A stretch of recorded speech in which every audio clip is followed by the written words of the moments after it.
Sir permit गाड्याचं आणि scrap गाड्याचं competition लागल्यासारखं लागून गेलं आहे तो मार्ग सिटीमध्ये.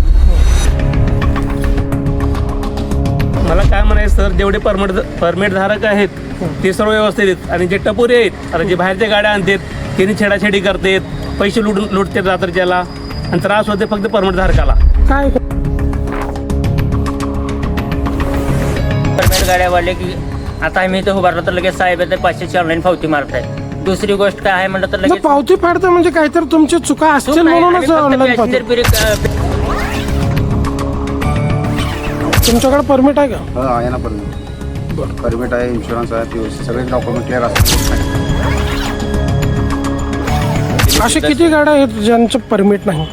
कमीत कमी 400-500 तर आहेत. आणि स्टँडमध्ये चालेल स्क्रॅप गाड्या सर्व, सोलापूर पाशिंग, नंतर MH12, MH24 त्यांचे डॉक्युमेंट नाहीत. कारण त्यांच्यामुळे त्रास आम्हाला व्हायले.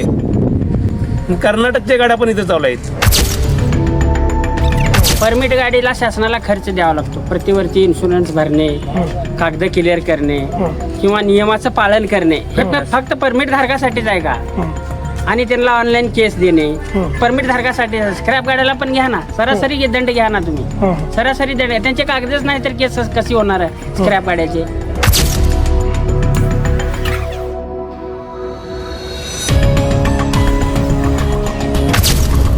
परमिटधारक रिक्षा चालकांचा आरटीओला सवाल. उमरग्यात आरटीओच्या कारभारावर प्रश्नचिन्ह. उमरगा शहरात आरटीओच्या नियमानुसार परमिट घेऊन विमा आणि आवश्यक कागदपत्रे पूर्ण ठेवून रिक्षा चालवणाऱ्या चालकांचा गंभीर आरोप. आम्ही नियम पाळतोय, मग विना परमिट, विना विमा आणि परजिल्हा परराज्यातील रिक्षांवर आरटीओची कारवाई का नाही? उमरगा शहरात जवळपास 80% रिक्षा नियमबाह्य असल्याचा दावा करत परमिटधारक रिक्षा चालकांनी आता थेट प्रशासनाचे दरवाजे ठोठावलेले आहेत. त्यातच एका परमिटधारक रिक्षेला दुचाकीचा फोटो लावून आणि मुरुमचे लोकेशन दाखवत चलान भरण्याचा गंभीर आरोप समोर आला आहे. आता या संपूर्ण प्रकाराबाबत आरटीओ विभागाकडून स्पष्टीकरणाची मागणी होत आहे. एका बाजूला आरटीओचे नियम अक्षरशः पाळणारे 30 ते 40 परमिटधारक रिक्षा चालक, तर दुसऱ्या बाजूला विना परमिट, विना विमा आणि इतर जिल्हे तसेच परराज्यातील पासिंगच्या रिक्षा सर्रासपणे प्रवासी वाहतूक करत असल्याचा आरोप. शहरातील ऑटो चालकाला परमिट देताना उमरगा आणि लोहारा तालुक्यापुरती मर्यादा, मात्र प्रत्यक्ष रस्त्यावर नियमबाह्य रिक्षांची संख्या मोठी असल्याचा दावा. मग आरटीओची तपासणी नेमकी कुठे होते? परमिट धारक रिक्षा चालकांच्या म्हणण्यानुसार आमच्याकडून परमिट, विमा, फिटनेस, पीयूसी आणि इतर कागदपत्रांची पूर्तता करून घेतली जाते. नियम मोडला तर दंडाची कारवाई केली जाते.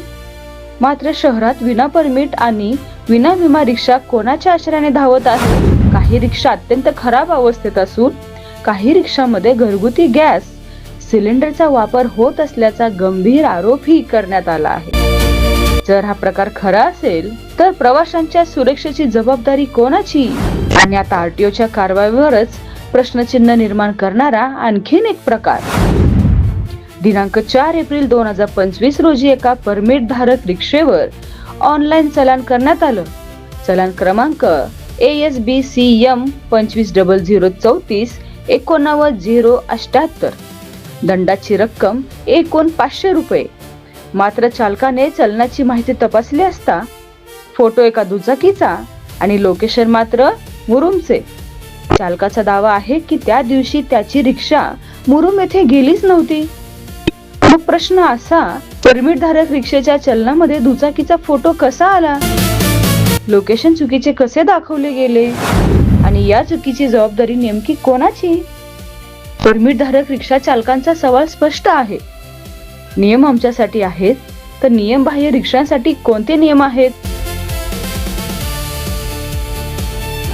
कागदपत्रे नसलेल्या रिक्षांची तपासणी कोण करणार? विना विमा रिक्षा प्रवासी घेऊन फिरत असतील तर कारवाई कोण करणार? घरगुती गॅसवर रिक्षा चालत असतील तर त्यांच्यावर कारवाई कधी होणार? आणि सर्वात महत्त्वाचं, आरटीओ विभागाची कारवाई सर्वांसाठी समान आहे का? परमिटधारक रिक्षा चालकांनी आता उपविभागीय अधिकारी कार्यालयाकडे धाव घेत आपल्या मागणीचे निवेदन दिले आहे. आरटीओ विभागाने उमरगा शहरातील सर्व रिक्षांची विशेष तपासणी करावी, नियमबाह्य रिक्षावर कारवाई करावी आणि चुकीच्या चलनाच्या प्रकाराची चौकशी करून दोषी कोण हे स्पष्ट करावं. अन्यथा नियम पाळणाऱ्यावरच कारवाई आणि नियम मोडणाऱ्यांना मोकळं रान अशी चर्चा सुरू राहणार का? परमिटवाल्यावरच होतं, कारण ह्यांना ऑनलाईन पावती टाकतात किंवा केस देतात. जे स्क्रॅप ऑटो आहे त्यांना काहीच नाही, त्यांना काहीच प्रॉब्लेम नाही, त्यांना काहीच नाही. आमच्यासोबत तिने पण व्यापार करतात, करू दे, पण ते विषय नाही. त्यांच्या पण गाड्या क्लिअर पाहिजेत ना. ओल्ड का असणं पण त्यांच्या पण गाड्या क्लिअर पाहिजेत, त्यांच्या पण गाड्या क्लिअर नाही. अशा गाड्या किती असतील? असतील 100-150. बघा सर, आम्हाला एक अन्याय आहे की आम्ही परमिट गाड्यावाले की आता आम्ही इथं उभारलो तर लगेच साहेब येते 500ची ऑनलाईन पावती मारताय. दुसरी गोष्ट काय आहे म्हणलं तर ना लगेच पावती फाडतं म्हणजे काहीतरी तुमची चुका असतील म्हणूनच ऑनलाईन पावती. पॅसेंजर हात केलं तर ब्रेक करता, ब्रेक करजोगना पॅसेंजर बसजोगना लगेच ऑनलाईन मारतात. दुसरी गोष्ट आहे की एक होमगार्ड येऊन साहेब मध्ये बसतात, चला गाडी ठाण्यात घेऊन म्हणतात. आणि तिसरी गोष्ट आहे की लगेच नाही लायसन आणि बॅज आणि परमिट आणि सगळं झेरॉक्स दे, मग गाडी सोडतो. मग स्क्रॅप जे गाडी आहे त्या गाडीला 200 घेतात आणि सोडून देतात. आम्हाला कसं 1500 पावती देतात. बरं, हे परमिट नसलेले किती असतील ऑटो रिक्षा? कम से कम एक 100-150 आहेत सर. आमचे परमिट गाड्यात 30 ते 40 आहेत. तुम्ही त्यामध्ये असं पण उल्लेख केलं गॅस सिलेंडरचा, घरगुती गॅसचा वापर घरगुती होतो. गॅस वापर करतात सर. तिने असे घरगुती गॅसवाले किती ऑटो असतील? ते कम से कम 50-60 असतील. ते स्क्रॅप गाड्यामध्ये तर तेच घरगुती सिलेंडर आहे. एकूण तुमची मागणी काय? आता आमची एक शिकून मागणी काय आहे की आमचे परमिट गाड्या क्लिअर असताना आम्हाला धरू नये. तिने आमचं एक पेपर काही असलं कमी तर आम्हाला धरू शकावं. तुम्ही जर चुकीत आढळून आलो, कुठं चुकीच्या ठिकाणी पार्किंग केलं तर तुमच्यावर का कारवाई करणे आमच्यावर. आम्ही चुकीनं नियम पाळलो का बरोबर कारवाई करणे आमच्यावर. नाही, आता रोडवर थांबलं तर चलन तर म्हणतात ते नियमाच्या विरुद्ध असतात. आणि आम्ही थांबा कुठे मग? आम्हाला बी थांबायला जागा पाहिजे का नाही? परमिट नसलेलं सर कमीत कमी 150-200 गाड्या आहेत आणि परमिट गाड्या 100 गाड्या आहेत. परमिट गाड्यांनाच यांनी केस द्याले सर. मग आम्हाला सर सगळे पेपर वगैरे क्लिअर ठेवून आम्हाला काही हे नाही सर. मग आम्ही जुन्या गाड्यात घेऊत का? आम्हाला रोडवर उभारायला जागा नाही. असं 1 मिनिट उभारले की मागे येऊन फोटो काढून आम्हाला फाईन बसवलेले. जरा पण जागा नाही. परमिट धारकांना वेगळा नियम लागतो आणि परमिट नसलेल्या ऑटोला वेगळा दुजाभाव केला जातो. हे काय प्रकार काय? तेच कळत नाही, म्हणूनच आम्ही हे सगळेजण मिळून एक हे करालो ना. आम्हाला कोणत्याही गोष्टीबाबत दंड हे आमच्या परमिट धारकालाच का, हे जुन्या जे गाड्या आहेत त्यांना का बरं नाही? तुमच्याकडे परमिट आहे का? हो, आहे ना परमिट. परमिट आहे, इन्शुरन्स आहे, POC सगळे डॉक्युमेंट क्लिअर असताना देखील फाईन मारावे. आता तुम्ही जे म्हणता की परमिट धारकांनाच त्रास होतोय, परमिट नसलेल्या गाड्यांना त्यांना बिंदा सोडाले. तुमची मागणी काय आहे? मागणी काय? नियम सगळ्यालाच लागू करायला पाहिजे. आता हे बाकीच्या गाडीला काहीच नाही. आता आमचे परमिट आहेत तरी बी आम्हालाच दंड करायला लागले. त्यांना काहीच नाही. अशा किती गाड्या आहेत ज्यांचं परमिट नाही? कमीत कमी 400-500 तर आहेत उमरग्यात. काहीच नाही, तसंच चालले. आणि घरगुती सिलेंडरचा वापर करणारे किती असतील? वापर करणारे भरपूर आहेत. ची गाडी चालवणं सोपं आहे का विदाउट परमिटची गाडी चालवणं? नाही सर, गाडी क्रॅप घ्यावा लागेल. का? कारण माझ्याकडे परमिटची गाडी आहे, पण परमिट गाडीला फाईन बसायला कंपल्सरी.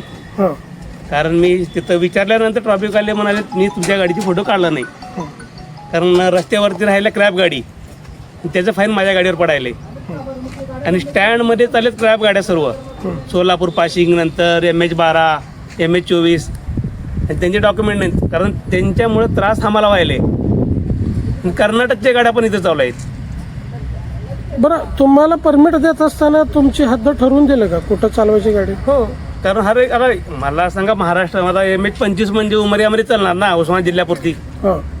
आता सोलापूरमध्ये तुम्ही तक्रारीमध्ये नमूद केलंय फक्त उमरगा आणि लोहारा 2 तालुक्यातच चालू शकतात. मला सांगा, आपण लातूरला गेल्यानंतर आपल्याला फाईन मारते, त्यांनी चालू देत नाहीत. सोलापूरला पण चालू देत नाही. मग उमरियामध्ये कसं काय चालू देते शासन? म्हणजे इतर राज्याच्या, इतर जिल्ह्याच्या गाडी कोण लक्ष देत नाही याच्यामध्ये. आणि स्टँडमध्ये तेच गाड्या जातात सर्व. बरं, ऑटो चालकांचा उन्माद पण बऱ्याचदा नागरिकांकडून ऐकून येत आहे. मला काय म्हणायचं सर, जेवढे परमिट धारक आहेत ते सर्व व्यवस्थित आहेत. आणि जे टपोरी आहेत, आता जे बाहेरच्या गाड्या आणतात त्यांनी छेडाछेडी करतात, पैसे लुटतात रात्रीच्याला, आणि त्रास होते फक्त परमिट धारकाला. काय ऐकून मागणी तुमची?